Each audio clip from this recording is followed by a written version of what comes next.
Hi everybody, so welcome to my new video. My name is Lou and I make videos about how to de-distort your reality so that you can optimize your life experience. Now, if you know anything about me, you'll know that I am a philosopher. I am distinguished visiting faculty at Fairfield University, Connecticut. I did my postgraduate research at Oxford and Cambridge, and I did my undergraduate in London, all in philosophy. You might think that that means I am a hyper-rationalist. Even more interestingly, perhaps, my favourite philosophers and the ones that I researched and published on were Plato and Kant. So two philosophers who are well-known rationalists, so that means that their moral philosophy in particular is guided by what reason tells us to do. So you might think it's quite unusual, therefore, that I would have such a huge interest in the tarot, in cartomancy, in chiromancy. And I think I just want to briefly describe in this video why I use tarot as a philosopher. As a mode of inquiry, philosophers rarely ever use anything like tarot as a zetetic tool. So it is not a well thought of methodology, it is not considered useful epistemically. I'm not going to pretend that I am anything like the most well-read historian of philosophy, so potentially there are philosophers who mention or describe the uses of things like tarot. Perhaps in schools such as mysticism, there's a huge wealth of reading to be done there, but I personally haven't done it, so if you know of anything, please do tell me in the comments. I would be super interested to learn about it. I first discovered tarot about 6 years ago, and I know a lot of people use tarot to navigate particularly their romantic lives. They're looking for relationships, wanting to read people's minds about whether they qualify romantically for someone that they're interested in. I even see videos about how to use tarot to get back with your ex or something. I must say I have never used tarot for any romantic end, although I don't and wouldn't frown upon it or rule it out. I think because I'm such an open person and I have what you might describe as a mystic chip, I'm very open to all kinds of methodologies to solve myriad life problems. I first got into it, as I say, about 6 years ago. I was at the start of running my business at that point, and I was dealing with challenges in my life and problems, as in solvable problems or potentially soluble problems, I didn't have any prior resources for.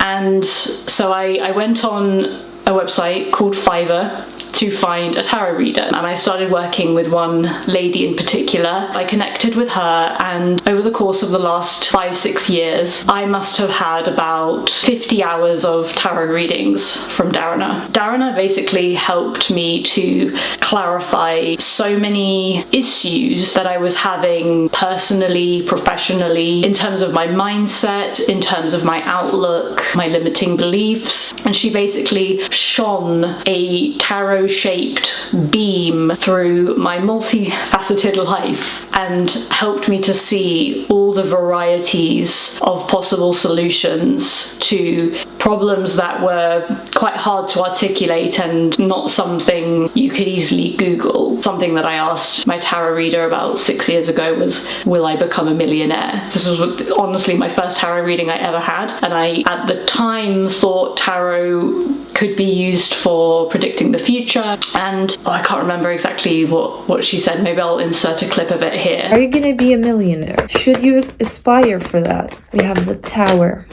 We have the Star. There's gonna be a change in your perspective that's gonna switch from money to more love. You have the Tower, which is almost like the ego death. The Tower is a certain identity that we form that is too constricting to survive, and it's falling apart. Now, I think as an intellectual methodology, tarot and my coming to tarot really reminds me of when I decided to pursue philosophy at university rather than English literature. I remember mentioning this in a video a really long time ago. I think it was my video, Why Study Philosophy? Basically what I was saying in that video was that as much as I loved reading the history of literature, you know, English, world literature, whatever, the tools that you actually are afforded to understand texts and do literary criticism, textual analysis, at least to the level that I did. I obviously didn't do it at university, but I did do it at higher level on the IB. I just found that within at least the confines of an English literature curriculum and the sort of tools and methods that you are given or at least have at your recourse as a student of English, I found that you sort of end up bumping up against a bit of a wall in terms of how you're able to study works of literature, which, if you think about it, are just humanistic expressions. They're objects for aesthetic and psychological analysis. And I found that even with all the resources of literary criticism, even with all the literary terms in the world, whether it was anaphora, zeugma, anagnorisis, aposiopesis, all of these things were all well and good, but they were very categorical. We receive these pieces of literature and we're able to engage with them, which is a wonderful thing. But despite having obviously a lot of resources to study literature, there eventually comes a point that you run out of resources and you bump up against the walls of being able to effectively interrogate what it is that you're reading. It was actually during the IB that I found philosophy. I first got into philosophy in 2008 on the International Baccalaureate. We were doing theory of knowledge, which is a non-elective, and it's something that you do for the entire 2 years. It was at this point that I was listening to Philosophy Bites and some very entry-level philosophy podcasts. I was finding that while I was obviously studying literature on the IB and doing theory of knowledge and doing kind of extracurricular listening in philosophy, I found that I was finding tools and ways of thinking outside of the curriculum that I felt ought to be able to be applicable to aesthetic objects, things like artworks, literary works, and I so badly wanted to subsume in my analyses the things we were reading and the things we were studying and the things that would be the subjects for our examinations, and it simply wasn't possible. It wasn't in the rubric, it wasn't something that would get you any marks in the mark scheme. At that point realized, well, I know that you can explore these kinds of questions, and I know that philosophy has a huge amount of resource to interrogate these questions, although many would say it offers more questions than answers. But in some ways that's the beauty of it. It isn't finite. It doesn't just reduce to a list of literary terms. It isn't analyzable simply into a discrete list of correct answers, if you will. And I know that's a rather reductive approach to literature, but it was the approach that you're taught in school. I found that during my study of philosophy and obviously going on to postgrad and then beyond in my work at Fairfield. So obviously tarot, as you know, and this is not a history of tarot nor a tarot teaching session. Tarot is obviously 78 cards with a apparently finite iconography. This is the classic tarot deck in modern times, the Rider-Waite Tarot. That's a good thumbnail. I think my favourite card is actually the World. At least in the classic Rider-Waite Tarot deck, which is typically the favoured deck with the most well described meanings for each card. There is a sort of semi-finite or apparently finite iconography. It's on the face of it, a set of artworks. I don't know if 78 consecutive artworks is the largest set we have in the history of art. I think maybe there are more discrete artworks on the Parthenon frieze potentially, but you'd have to ask my husband, he's the one that does Greek heritage. Ostensibly you have a set of artworks, and ostensibly again you have a set of meanings, but in some ways it doesn't really matter what books like this one, which, as it happens, is my favourite entry-level book for understanding the meanings of these cards. For me, as a philosopher, I believe in the death of the author, effectively, and I think that these cards are open to interpretation. They are not fixed. They have a vast, deep, heuristic potential. You can use them in myriad ways, in ways that change over time, and even as you develop a relationship with these cards can evolve in meaning. I do think tarot can be used in this kind of way if you're trying to single out particular pieces of iconography within the tarot. I do think it's like having an icon on the wall, or a religious icon, for instance. And I do think you can have a relationship with a card or a set of cards that helps you to channel something that is close to ineffable. As a philosopher, I have found that you can actually really exhaust a lot of the resources and a lot of the texts that are available to us as historians of philosophy and even as contemporary philosophers. The investigative potential of the tarot is its most inspiring and timeless quality. I think when you pull cards, you are not in control of what's coming out.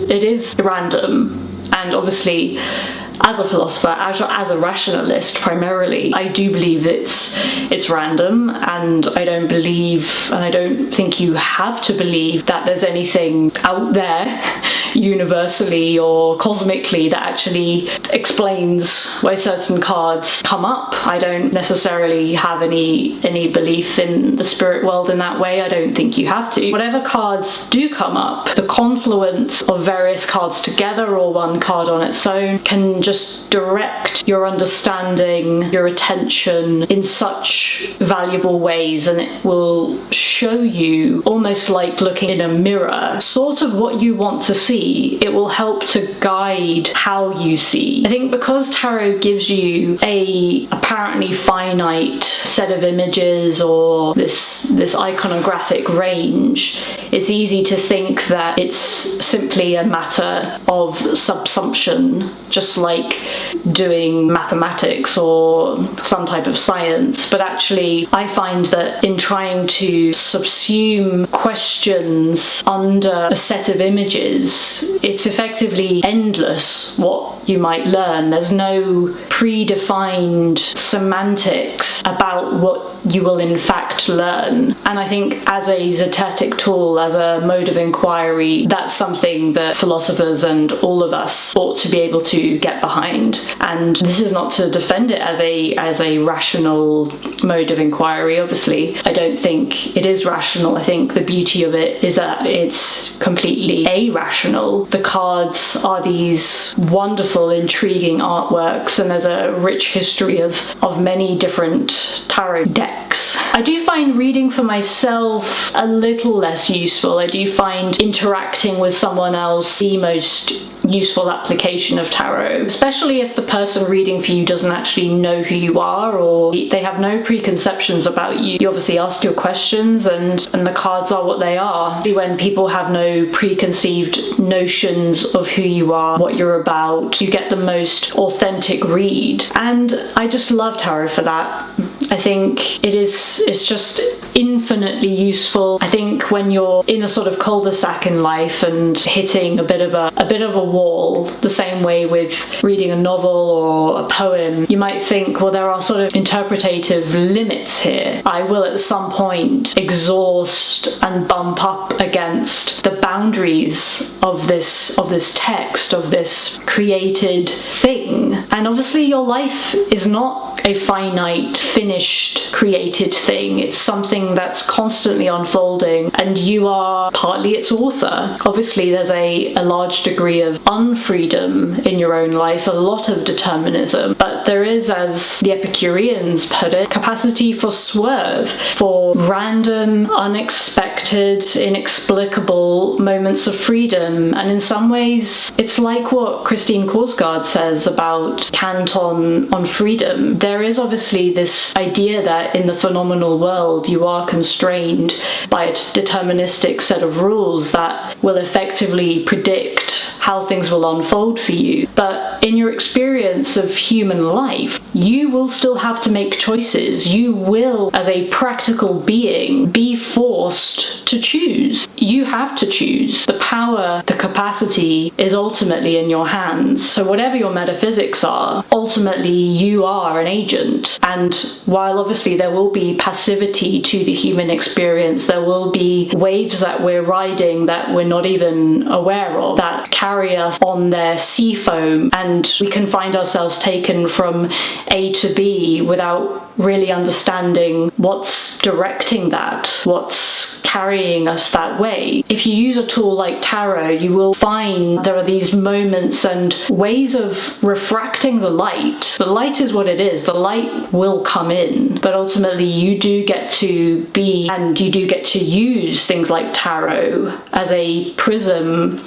for bending that light into seeing how it can illuminate otherwise very obfuscated, rather murky parts of the human experience. So that's how I use tarot as a philosopher. That's how I see it as a philosopher. As I say, I am a very open person. I have a mystic chip, and while I'm not religious, I am incredibly open to the diversity of potential spiritual experiences on this earth. And I think tarot is an amazing tool to help steer you in this life, and to offer another way of seeing things whenever you're in a quandary. I'd love to hear what your relationship with the tarot is. I'd like to hear what your favorite cards are. I would say this isn't my favorite card anymore, but I can do another video on my favorite tarot cards and on the ones that I don't like to see, as I think that's probably more illuminating than what my favorite ones are. Thank you so much for watching. I hope you enjoyed the video, and I will see you in the next one. Bye!